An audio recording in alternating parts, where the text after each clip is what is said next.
Hello everyone, welcome back to my YouTube channel Keerthi versatile videos.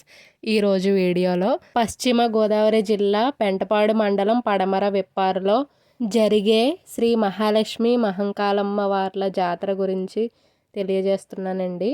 So ఇప్పుడైతే మేము పడమర విప్పారు వెళ్తున్నామండి. పడమర విప్పారు అంటే తాడేపల్లిగూడెం దాటిన తర్వాత.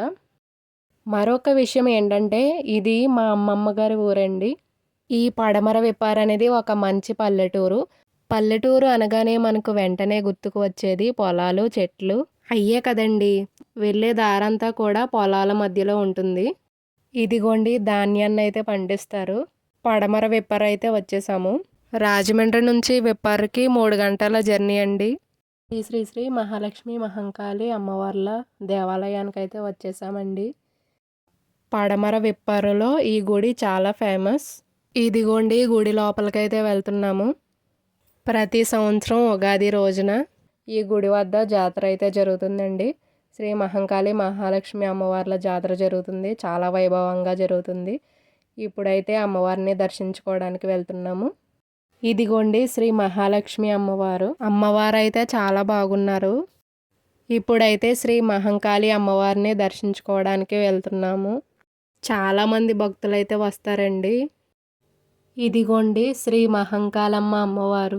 ఇదిగోండి స్వామివారిని అయితే పోతురాజు స్వామి అంటారు. మహాలక్ష్మి మహంకాళి అమ్మవార్ల తమ్ముడు అనమాట.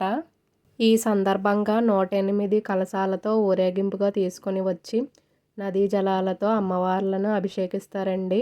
పెళ్లి కాని ఆడవాళ్ళందరూ 108 మంది 108 కలశములతో పాటు చెరువు దగ్గర నుంచి గుడి వరకు ఇలా అయితే తీసుకుని వెళ్తారండి. తీసుకుని వెళ్ళాక అక్కడ గుడిలో అమ్మవార్లకైతే అభిషేకం చేస్తారు. ఉగాది రోజు ఉదయాన్నే ఈ విధంగా అభిషేకానికి గ్రామంలోని కన్యలందరూ కూడా నీలబిందులు తీసుకుని వచ్చి పాల్గొంటారు. ఇది ఎప్పటి నుంచో కొనసాగుతున్న ఆచారం. సాయంత్రం 5 గంటల నుండి సిరిమానోత్సవం కార్యక్రమం నిర్వహిస్తారు. అనంతరం అమ్మవారిని విశేషంగా అలంకరించి గరగ నృత్యాలు, తీన్మార్, డప్పులు, సంప్రదాయ వాయిద్యాలు, డీజే వాయిద్యాలు, బాణసంచా కాల్పులతో గ్రామోత్సవం నిర్వహిస్తారు.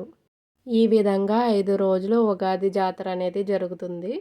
శ్రీ మహంకాళి మహాలక్ష్మి అమ్మవార్లు ఇద్దరు అక్క చెల్లెలు కదండి. 4 రోజులు పుట్టింటి దగ్గర ఉంటారండి. 4 రోజులు అయిన తర్వాత 5వ రోజు నుంచి పుట్టింటి దగ్గర నుండి తమ స్వస్థలానికి అయితే వస్తారు.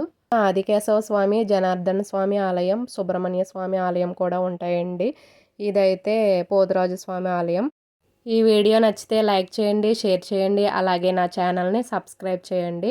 సబ్స్క్రైబ్ పక్కన ఆల్ అనే బెల్ ఐకాన్ని ప్రెస్ చేయండి. Thank you for watching. Bye.